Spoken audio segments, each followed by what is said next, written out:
All right, let's dive into something pretty fascinating. We're doing a deep dive into chapter 20 of the Quran, Taha. Mm-hmm.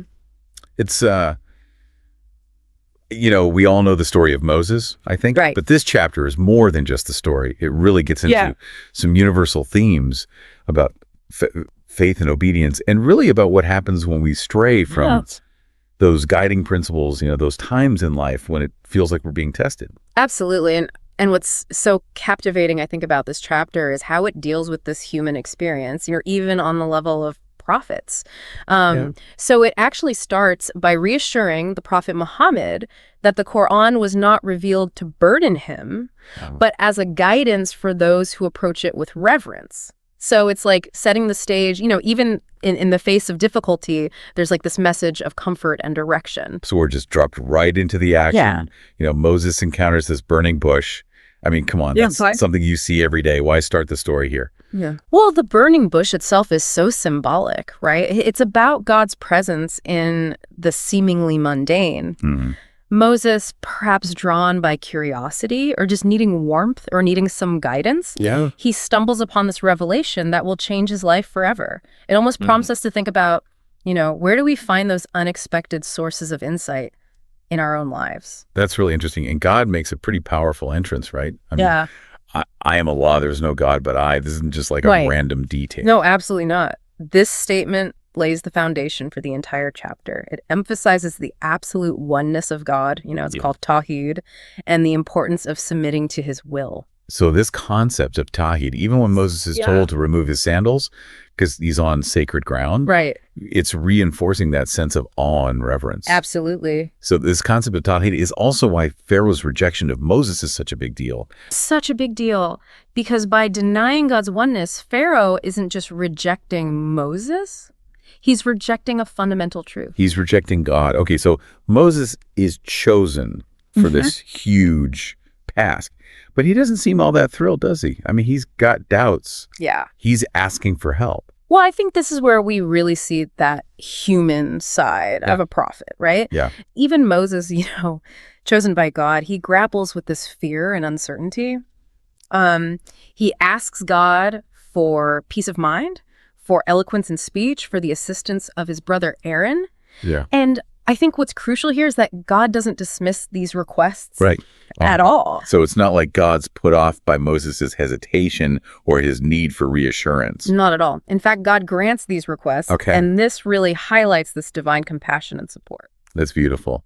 So it's teaching us that it's okay to have doubts. Yes. To seek help. It's our willingness to trust and obey. Despite our fears. Despite our fears that matter. All right, so Moses and Aaron, they confront Pharaoh. Now, this guy, he's the epitome of worldly power. Yes, he is. Pharaoh embodies arrogance and tyranny, and he refuses to acknowledge God. Right. And he refuses to grant freedom to the Israelites. Yeah, and this whole challenge he throws at Moses, it really sets up that classic battle, right? Between faith and worldly power. And I think this is a struggle that we see mirrored in our lives so often, don't we? We do. And then this is where we get to that incredible showdown with those Egyptian magicians, staffs turning into snakes.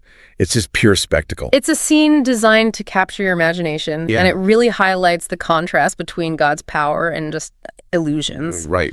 But what I think is so fascinating is that the magicians, after they witness Moses' staff consume their staffs, they fall down in prostration and they declare their belief in the Lord of Aaron and Moses. They go from like challengers to believers. Like that. And Pharaoh's reaction, totally predictable. Oh, yeah. He's furious.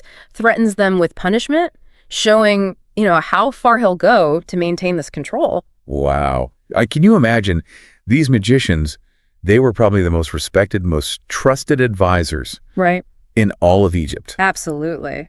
And after seeing this, they're dropping to their knees in front of everyone, their ruler, their king. And proclaiming their belief in the God of their slaves. It speaks volumes, doesn't it, about the impact of genuine miracles and also the courage it takes to actually stand up for truth, even when you're faced with opposition from those in power. It really reminds us, doesn't it, that sometimes aligning yourself with what's right actually might mean confronting those who hold worldly authority. So powerful. So we finally get to the freedom of the Israelites, right? The Exodus. God parts the Red Sea. I mean, it's one of the most, well-known stories of liberation. Absolutely. It's a moment of triumph, showcasing God's power and his protection. But then there's this unexpected turn. Yeah. Moses goes up to Mount Sinai to receive the 10 Commandments. Yeah. While he's gone, the Israelites, their faith falters. They build a golden calf. I mean, a golden calf. A golden calf. I mean, after all those miracles, it seems almost unbelievable, doesn't it? Yeah. But it reveals this profound truth about human nature, that even after experiencing divine intervention, fear and uncertainty can just lead us astray. So in Moses' absence, they revert to idolatry. Yeah. Their faith is shaken. And they needed that tangible symbol, right? Something to hold on to. It makes you think, what are the golden calves we create in our own lives? Those things we cling to for comfort, for security, even when they might be leading us away from our true path. It's a powerful question. What are those things we prioritize above all else? Those things that distract us from our purpose and weaken our connection to our principles. I can't even imagine Moses coming down that mountain. No, I know. Seeing that golden calf. He was enraged. He confronts the Sumerian who misled the people. Yeah. Destroys that idol. Wow. And reminds them of their covenant with God. And it's not just about a statue. It's about the consequences of straying from our commitments. And I think it's about that need to constantly reaffirm our dedication to what truly matters. This part of the story just feels so relevant, even today. We all face those moments of doubt, those temptations to take shortcuts or to chase after things that... Absolutely. It speaks to that ongoing struggle, doesn't it, between our higher selves and our base desires. Right. And the golden calf is just this powerful symbol of anything that we place above our core principles, whether it's material possessions, those fleeting pleasures, or just the need for validation from others. Oh, true. Yeah. So this episode is really a warning, isn't it? It's reminding us to examine our own lives, be honest about the things we might be prioritizing. Yeah. Ahead of our true purpose. It prompts us to reflect on our own golden calves, right? Yeah. Those things that we've allowed to take precedence over our values. And recognizing them is the first step toward reclaiming our past and just reaffirming our commitment to what truly matters. It's already so much to unpack. I mean, we've seen Moses's incredible journey, the confrontation with Pharaoh, the power of miracles, that fragility of faith. But there's more to uncover, right? Oh, absolutely. The narrative shifts to a broader message about divine power, the day of judgment, and the call to live a righteous life. I mean, it makes us think about the choices that we're making and how they're shaping, not only our present, but our ultimate destiny. This is where things get really, really interesting. Stay tuned as we delve even deeper into the wisdom of Taha in part 2. Welcome back. We're picking up our deep dive into chapter 20 of the Quran, Taha. We're exploring its broader message about the divine power and judgment and this call to live a righteous life. Right. It's kind of a shift from that, fast-paced narrative of Moses to something a little more introspective, wouldn't you say? Yeah, it's almost like we're moving from the external to the internal. Right. So while the story of Moses really highlights this clash between faith and worldly power, the latter part of this chapter, it delves into those inner struggles that we all face. Those daily choices that we make, the temptations we encounter, the consequences of our actions. It really gets into that. And this is where the story of Adam and Satan comes in. Right? Oh, wait. It seems like a little bit of a detour at first, but it's clearly woven into the fabric of the chapter for a reason. Right. It's such a brilliant narrative technique, actually, because by introducing the story of Adam and Satan, the chapter reminds us of this ongoing battle between good and evil, obedience and temptation.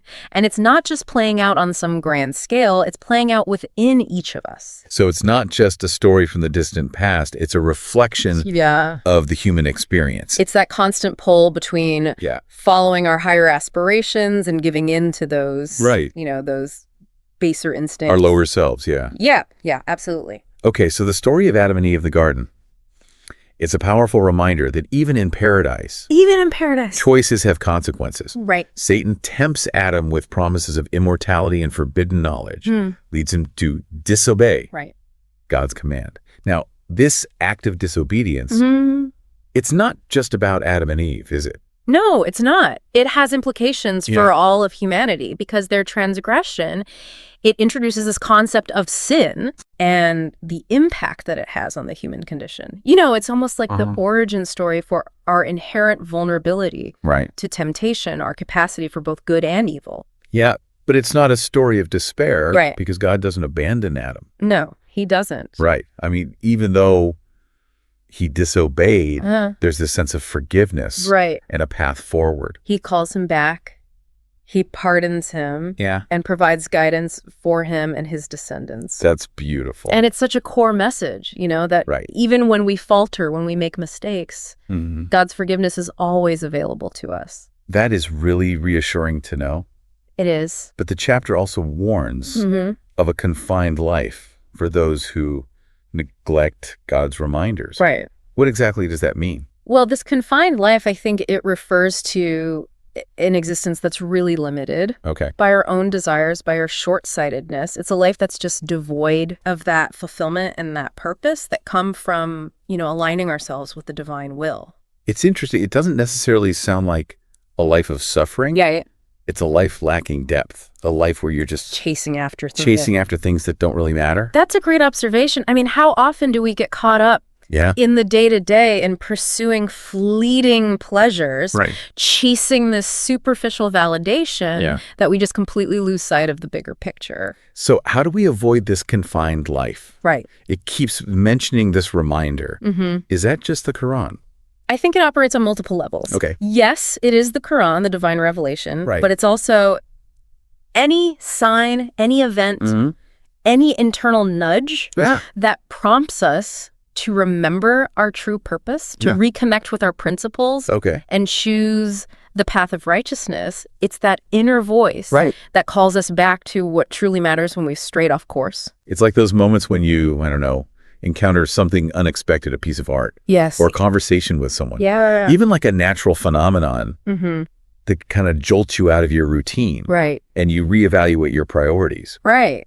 Those moments of awakening, recognizing the reminders that are constantly being presented to us. So it's a call to be more mindful. Absolutely. More aware of the choices that we're making, the things we allow to influence us. It's about actively choosing, isn't it? To listen to that inner voice, that reminder, rather than just getting swept away by all these distractions of daily life. Yeah, you're right. It's a conscious choice we make each day. Yeah. Are we going to let ourselves be ruled every day by our desires, our fears, our insecurities? Yeah. Or are we going to make those decisions based on a deeper understanding of who we are and what we stand for? Yeah. And those choices, they have consequences. The chapter warns that neglecting God's reminders leads to negative consequences, not just in the afterlife, but here and now. Here and now. Absolutely. I mean, ignoring those reminders really does result in a sense of emptiness. Okay. This lack of purpose, this disconnect from the source of true peace and guidance. And it manifests in our relationships, our careers, our overall sense of well-being. So it's not just about avoiding some abstract punishment. No, not at all. In the future, it's about the quality of our lives right now. Yeah, you're living it right now. If we're constantly chasing golden calves, we end up feeling unfulfilled, even if we achieve that worldly success. You've really grasped the essence of it because Chapter 20, it challenges us, doesn't it, to examine our lives and to honestly assess whether we're truly living in accordance with our values, or if we've allowed ourselves to be seduced by those things that ultimately leave us feeling empty.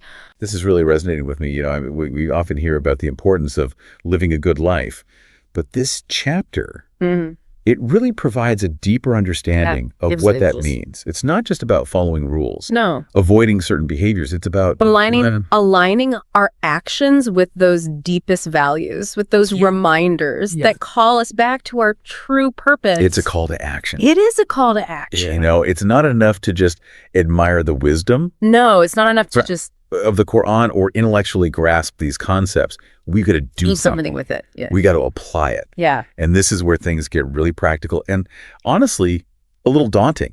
I mean, a little daunting, yeah. How do we actually take these profound ideas and make them a part of our daily life. I mean, how do we break free from the hold of our golden calves and start living in a way that aligns with our true purpose? Those are the questions that we're going to explore in the final part of this deep dive. Stay with us as we unpack the practical steps that we can take to integrate this wisdom of Taha into our everyday lives. Okay, so we're back for the final part of our deep dive into chapter 20 of the Quran, Taha. We've unpacked this incredible story of Moses. We've talked about those powerful warnings about golden calves. And contemplated that idea of a confined life. But now let's get down to brass tacks. How do we actually... how do we apply this? Apply this wisdom to our lives? It can feel overwhelming, honestly. It can. I think, putting these concepts into practice is where the real work begins. But the thing is, even small, consistent steps can really lead to significant transformation.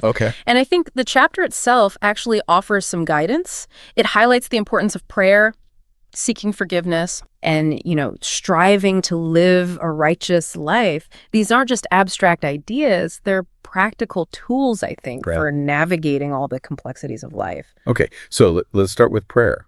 It's something a lot of people associate with, religion, but I think we can all relate to the idea of just taking time for reflection or seeking guidance. Guidance from something beyond ourselves. Absolutely. I mean, prayer, at its heart, it is a form of communication with the divine, right? It's about creating space in our lives, even in our super busy lives, to connect with something larger than ourselves, whether we call that God, a higher power, or just our own, inner wisdom. Okay, so it's not just about reciting memorized words or just going through the motions. No, true prayer is about cultivating a relationship. It's about nurturing that connection with the divine. It's a space for gratitude, for reflection, for seeking guidance, for surrendering our ego to something greater. So it sounds like a pretty powerful practice. Even for people who might not identify as, religious. And what about seeking forgiveness? That can be a tough one. It can be. Especially when we've made those mistakes that we really regret. Well, seeking forgiveness, I think it's essential for growth, both spiritually and emotionally.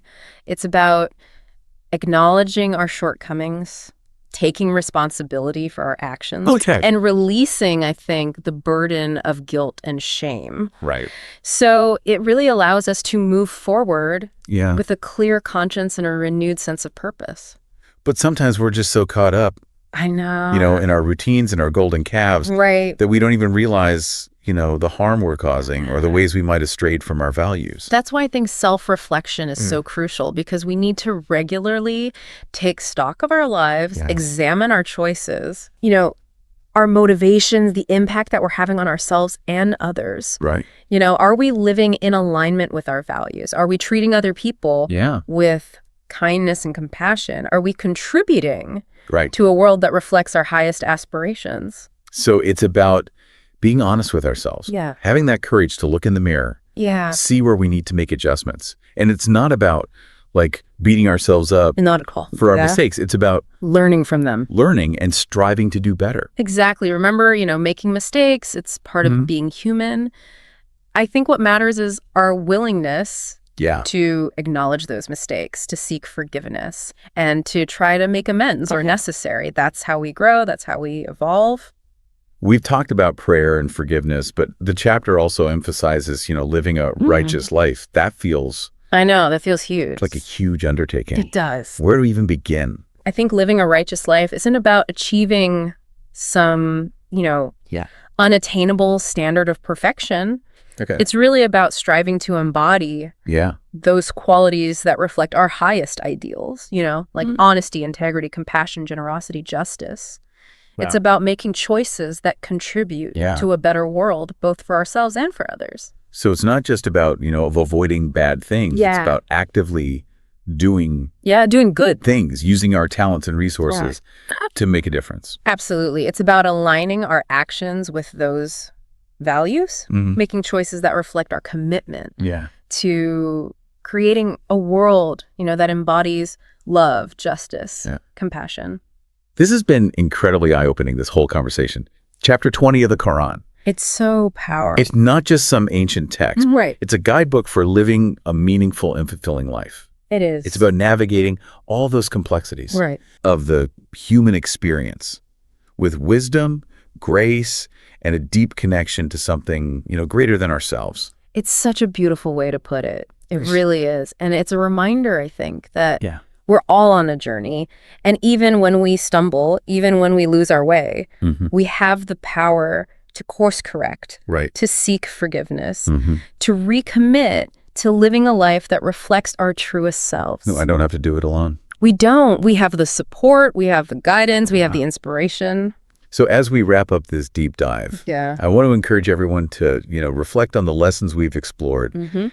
Consider how you can weave these into your own life. Right. What golden calves do you need to release? What practices can you incorporate? How can you really make choices that reflect your commitment to living that righteous life? Remember, even small steps taken consistently can lead to huge transformations. They really can. The journey of 1,000 miles begins with a single step. That's it. Thank you for joining us on this deep dive into Chapter 20 of the Quran, Taha. May its wisdom continue to inspire and guide you on your own unique journey.